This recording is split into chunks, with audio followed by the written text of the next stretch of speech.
Well, good evening, this is Hound Dog Steve coming to you on the 24th of May. And Theresa May resigns, finally, the last gasp of a dying party. And that is the topic of the conversation this evening.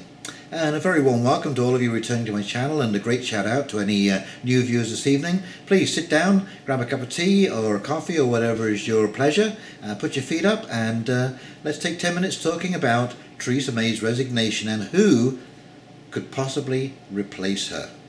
So Theresa May came out today and gave a tearful resignation speech in front of 10 Downing Street, and she basically just withered on about patriotism and how Brexit was Brexit, and she did her very best to uphold the deal and to do the best for Britons and to hear their voice and so on and so forth, but it unfortunately took 3 years to hear the voice, and 3 terrible deals that all got turned down, even by Remainers. They were so bad.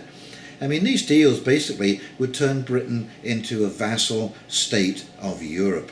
We would have to obey all of the rules and regulations, all of the negotiation, all of the customs borders, everything that is there right now, and everything that is to come down the road, we would still be obliged to uphold in England. But we would have no seat at the table. There would be no MEPs from England going to the European Union headquarters to speak on behalf of Britons. So how arrogant of this woman to say that she was speaking for those who do not have a voice, when she didn't even hear those who didn't have a voice, and didn't support any kind of patriotic move towards Britain's sovereignty, Britain's future, Britain's viability. Let me just remind you that this deal that took 3 years to go through this painful process, Britain could have left under World Trade Organization rules and negotiated everything from that position, from a position of strength, not from a position of weakness. Theresa May went over to Brussels, cap in hand, and bent her knee. She gave a knee to the European Union and said, "We don't really know what we want, what do you think?" And they basically gave her a screw you deal. And no wonder nobody wanted to sign on, and every presentation of that deal just fell apart completely. No, it's a complete disgrace. And now the Conservatives, basically, as far as the MEP elections are concerned, or the EU elections are concerned, are a fringe group. They are fighting it out with the Greens. Okay, and for the Conservatives to have been one of the 2 main parties to slip to a fringe group, and this may well continue on into the election, because there's been a whole revolution. People are leaving the Conservative Party left, right and centre, and of course they're jumping ship to the Brexit Party, because it's looking very much like Nigel Farage is going to sweep the deck with the MEP elections. And so it is going to be really interesting to see how they turn out. They're happening right now between the 23rd and the 26th of May. And I'm just going to add a little piece in here about UKIP, because there has been a real anti-UKIP propaganda movement from the press, and this has been very disappointing. Certainly Carl Benjamin, Count Dankula, Tommy Robinson have all been maligned by the press, and I think many of the things that are being thrown at them again are out of fear by the mainstream media that this party might also get traction in the EU elections.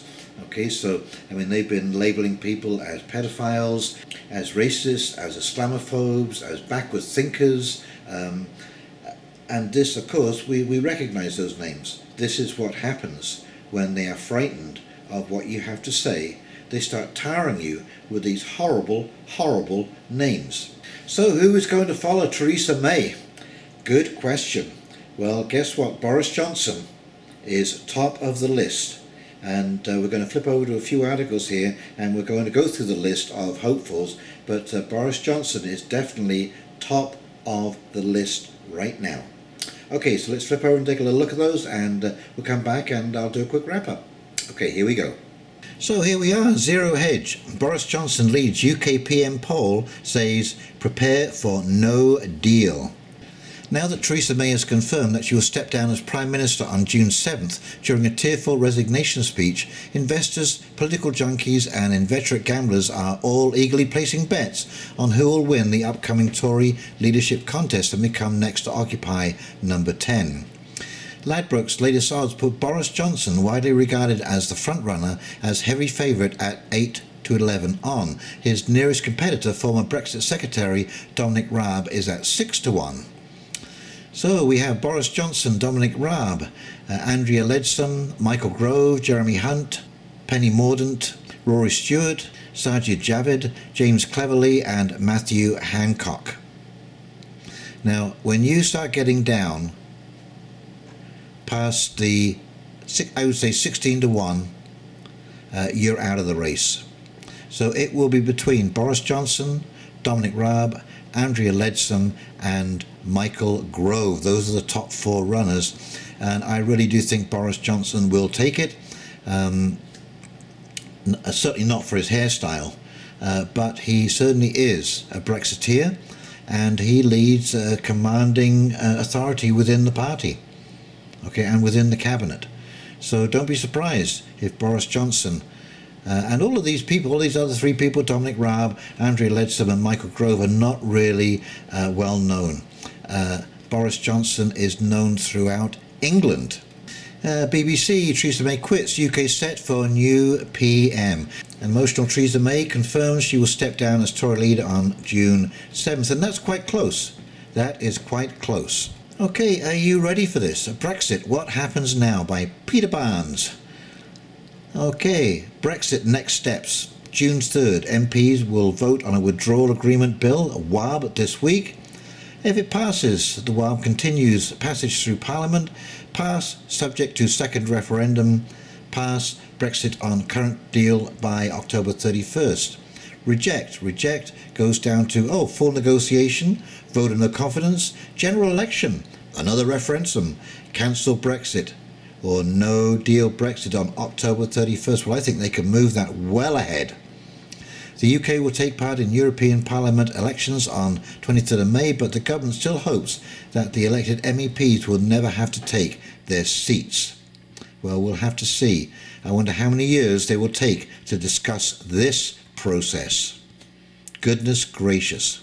I'm here today in the great city of Birmingham to launch my national campaign, in which I will make my case to the Conservative Party membership and to the country as a whole. That case comes down to 3 things. First, our country needs strong, proven leadership to steer us through this time of economic and political uncertainty and to negotiate the best deal for Britain as we leave the EU and forge a new role for ourselves in the world.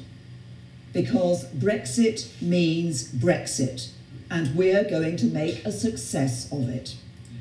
Second, we need to unite our party and our country.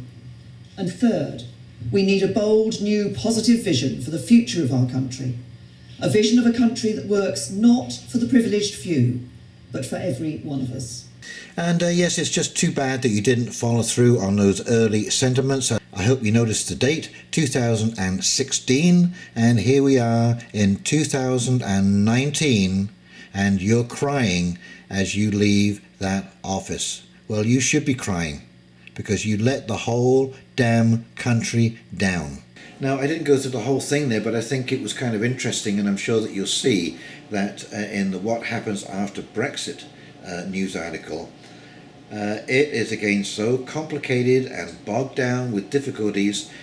What they need to do is leave under WTO regulations and negotiate everything from there.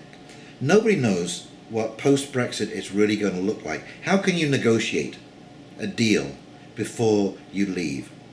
You have to leave and find out what all of those things, those customs border unions, all of those kind of things, they will be resolved afterwards when issues come up that have to be resolved. We will negotiate items one by one. I'm sure that individual countries like Germany and France and Italy will want to negotiate their individual deals with Britain. And remember, around the world, there are 127 countries that are not in the EU. Okay, this is 127 countries who are manufacturing, producing, and have products to sell, resources to sell, and they are looking for purchasing, trading, goodness knows what else, with all other 127 countries not in the EU.